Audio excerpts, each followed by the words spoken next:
As usual, I like to prime first my eyelids. I'm starting with the eye look, and I'm using here the Prolong Wear Paint Pot Soft Ochre from MAC. I love this. I mean, I love this formula from the paint pots because it sets dry, and then whatever you put on top is going to stay put a long day. Then I'm going to grab the Kiko Double Dare eyeshadow eyeliner. So this is like a double-ended product. One end, which I'm using now, is the eyeshadow, which is a cream formula. As you can see, it's very blendable, really pretty eyeshadow and color. And in this case, I don't want to make use of the whole intensity of the product. I don't want to make it too intense, at least not this color. I want it like a wash of color, very blended, very sexy, kind of, you know, kind of like a model sort of application, you know, like on the runway. And the same thing on the other eye. And then I'm going to move on to the other end of the product, which is the liner, which is a very dark kind of plummy shade, and also it glides on the skin really nicely. I didn't have any problems with that. It settles pretty fast, so you need to work quick with that. So if I am applying it like an eyeliner, but I am not at first being that careful. I mean, I am, but I don't want to perfect it from the beginning. I want to create my shape. I want to concentrate on that first and do the flick, and then I'm going to perfect it. As you can see, I took a actually a gel eyeliner brush, and with that I applied the product. I just, you know, wiggled the brush into the product, and then I perfected my eyeliner. My right eye is a bit more hooded than the left one, so I'm always starting with that one, if you have noticed. So the crease line is actually my guideline. Where it ends, that's where I want to put my flick, or, you know, the liner. So I'm coming with the flick of my eyeliner a bit lower for that reason, especially if I want to do that sort of cat-eye straightish application, like in this case, where my liner looks sort of straight, not very interrupted. You know, that application for hooded eyes where you go with the flick sort of inwards and then you do a plunge down, you know, that it looks like an inverted V. That's another sort of application. That's, you know, for hooded eyes, to make the eyeliner look good with the eyes open. But this is sort of more for the eyes closed, if you know what I mean. This is that sort of straight application which I wanted, and then I have to go lower. I hope I make sense, but anyhow, you can see what I'm doing, so yeah, I think you understand what I mean.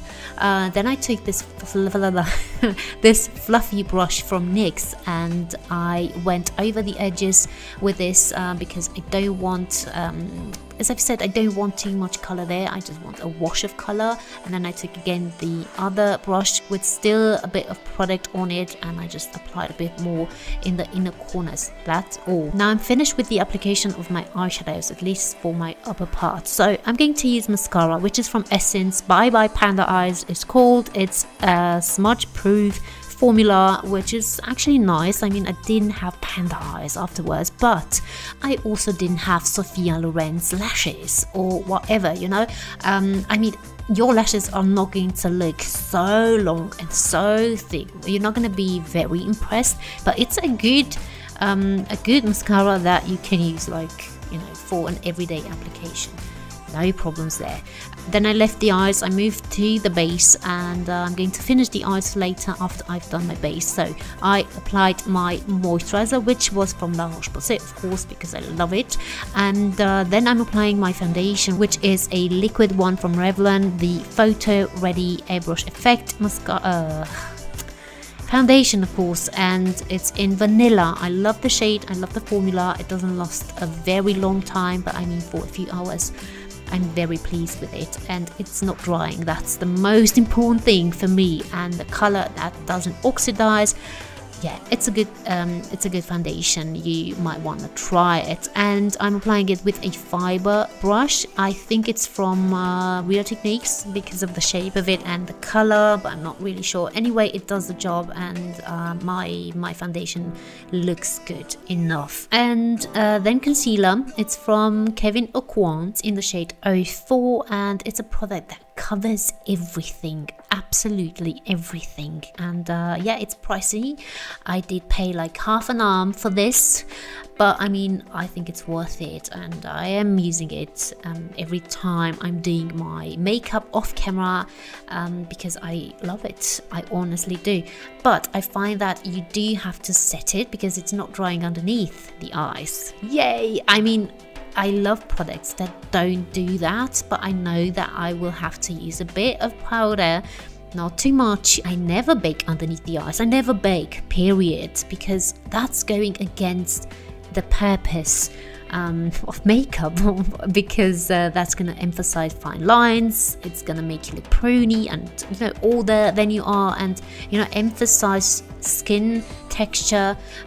It's just not a good technique for an everyday application, especially in daylight. It's going to be very, very visible. So how I apply my powder, I take a brush, either a fluffy one or a more denser one, which I took in this case because of the T-zone, because I did apply a bit more concealer, and that's, you know, it's more creamy and I wanted to set it right. But on the brush I didn't have much product, just the right amount until I felt like, okay, this is enough. I don't want coverage, I just want to set it.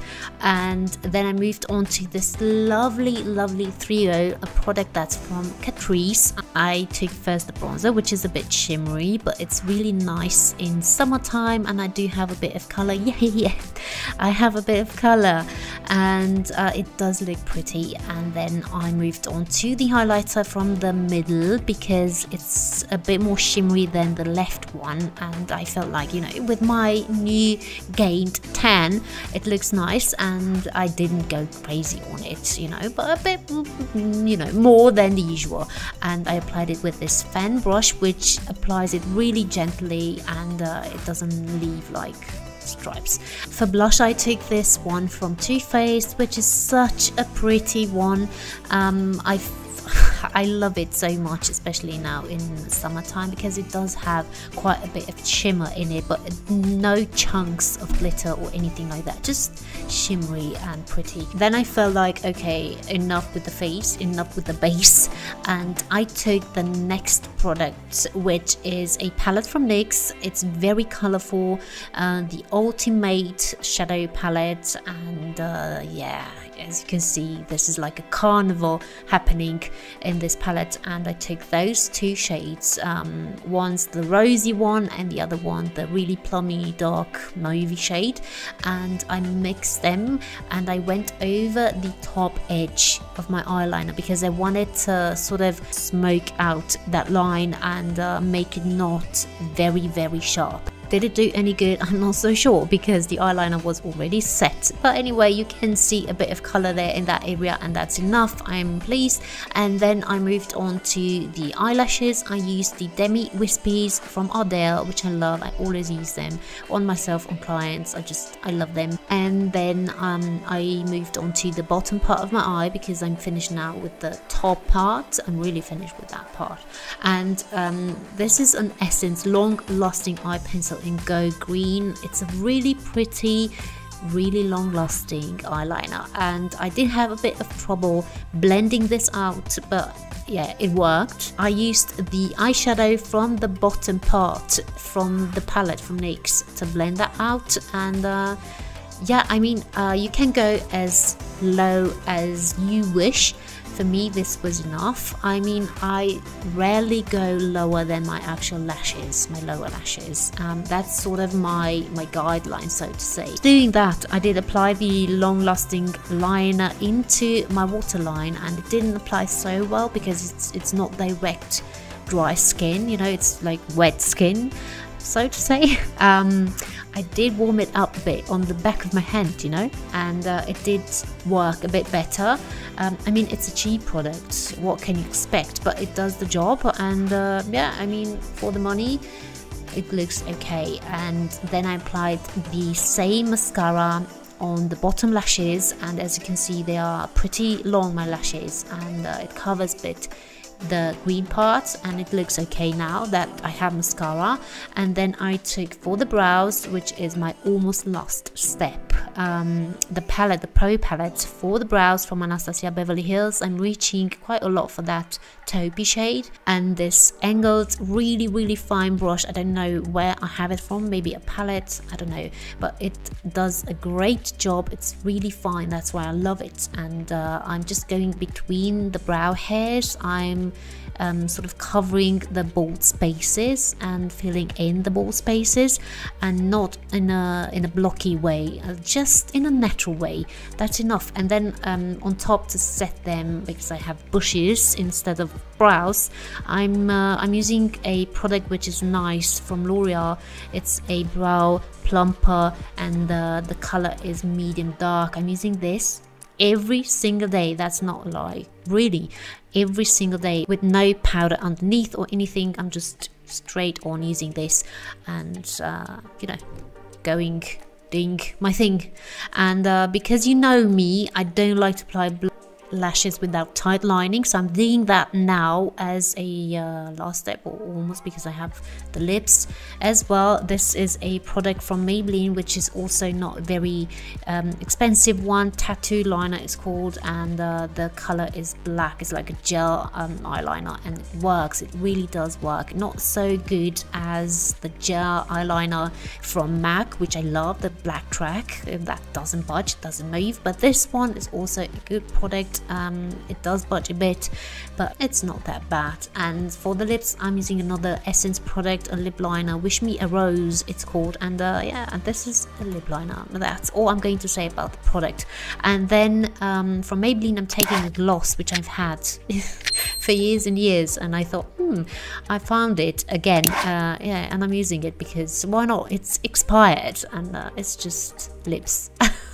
It worked. I didn't have problems afterwards. So that's all. Bye bye.